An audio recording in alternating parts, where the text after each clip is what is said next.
ഞാൻ ഇടുക്കി ജില്ലാ കോടതിയിൽ ഓഫീസ് അസിസ്റ്റന്റ് ആയിട്ട് ജോലിയിൽ പ്രവേശിക്കുകയാണ് നാളെ. അതിന്റെ അപ്പോയിന്റ്മെന്റ് ലെറ്ററാണ് എന്റെ കയ്യിലിരിക്കുന്നത്. കൃപാസനത്തെക്കുറിച്ച് ഞാൻ ആദ്യം അറിയുന്നത് ട്രോളുകൾ വഴിയാണ്. ഞാനപ്പോൾ ഇതൊക്കെ കണ്ടു ചിരിക്കുകയും അതുപോലെ തന്നെ ഷെയർ ഒക്കെ ചെയ്തുകൊണ്ടിരുന്ന ഒരു വ്യക്തിയാണ്. പിന്നെ എന്റെ ജീവിതത്തിൽ തകർച്ചയിലേക്ക് വന്നപ്പോഴത്തേക്കാണ് ഞാൻ കൃപാസനത്തെക്കുറിച്ച് ആദ്യമായിട്ട് അറിയുന്നത്.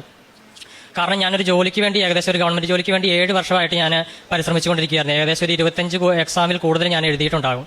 പക്ഷെ പല ലിസ്റ്റുകളിലും വന്നു എന്റെ ടേൺ വരുമ്പോഴത്തേക്ക് ഒന്നെങ്കിൽ ലിസ്റ്റ് ക്യാൻസൽ ആകും, അല്ലെങ്കിൽ വേറെ എന്തെങ്കിലും കാര്യങ്ങൾ കൊണ്ട് ലിസ്റ്റ് സ്റ്റേ ആകുന്ന അവസ്ഥ, അങ്ങനെ പല കാര്യങ്ങളും ഉണ്ടായി. അങ്ങനെയാണ് പിന്നെ ഞാൻ ഒരു ദിവസം എന്നെ ഹൈസ്കൂളിൽ പഠിപ്പിച്ച SS കോൺവെന്റിലെ സിസ്റ്റർ തെരേസ സിസ്റ്ററിനെ കാണുന്നത്. അപ്പോൾ തെരേസ സിസ്റ്ററിനോട് ഞാൻ ചോദിച്ചു, ഈ കൃപാസനം എങ്ങനെയുണ്ട്? ഒത്തിരി ആളുകൾ പോകുന്നുണ്ടല്ലോ, ഒത്തിരി സാക്ഷ്യങ്ങളൊക്കെ കേൾക്കാമല്ലോ. അതേപോലെ തന്നെ പല സന്യസ്തരും ഇതിനെക്കുറിച്ച് എതിരായിട്ടും പറയുന്നത് ഞാൻ കേട്ടിട്ടുണ്ട്. എങ്ങനെയാ സിസ്റ്റർ ഇത് പോകാൻ പറ്റുന്ന സ്ഥലമാണോ, പരിശുദ്ധ അമ്മയുടെ സാന്നിധ്യമുള്ള സ്ഥലമാണോ എന്ന് ഞാൻ ചോദിച്ചു.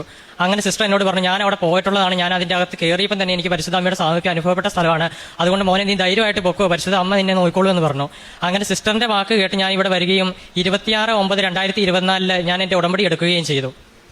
ഇവിടെ വന്ന് കയറിയപ്പോൾ തന്നെ ഞാൻ മാതാവിനോട് പറഞ്ഞു, മാതാവി എനിക്ക് ഈ ഒരു പ്രാവശ്യം കൂടി ഞാൻ എക്സാം എഴുതുള്ളൂ, ഇനി എനിക്ക് എക്സാം എഴുതാനുള്ള ഒരു വഴിയില്ല, കാരണം പ്രായം മുന്നോട്ട് കടന്നു പോവുകയാണ്, എനിക്ക് ഇതിന്റെ പുറകെ തന്നെ നടന്നാൽ പറ്റുകയില്ല. ആ രീതി ഞാൻ മാതാവിനോട് പറഞ്ഞു. അതുകൊണ്ട് മാതാവി നീ നോക്കിക്കോണം ഈ എക്സാം എന്ന് പറഞ്ഞു. ഞാനിവിടെ ഉടമ്പടി എടുത്ത് 59ാമത്തെ ദിവസം നടന്ന എക്സാമിന്റെ അപ്പോയിന്റ്മെന്റ് ലെറ്ററുമായിട്ടാണ് ഞാൻ ഇവിടെ നിൽക്കുന്നത്. ഞാൻ ഇടുക്കി ജില്ലാ കോടതിയിൽ ഓഫീസ് അസിസ്റ്റന്റ് ആയിട്ട് ജോലിയിൽ പ്രവേശിക്കുകയാണ് നാളെ. അതിന്റെ അപ്പോയിന്റ്മെന്റ് ലെറ്ററാണ് എന്റെ കയ്യിലിരിക്കുന്നത്. ഞാൻ ഒറ്റ ഉടമ്പടി എടുത്തിട്ടുള്ളൂ. അതായത് 90 ദിവസത്തിനുള്ളിലാണ് എനിക്ക് ഈ കാര്യം അമ്മ സാധിച്ചു തന്നത്.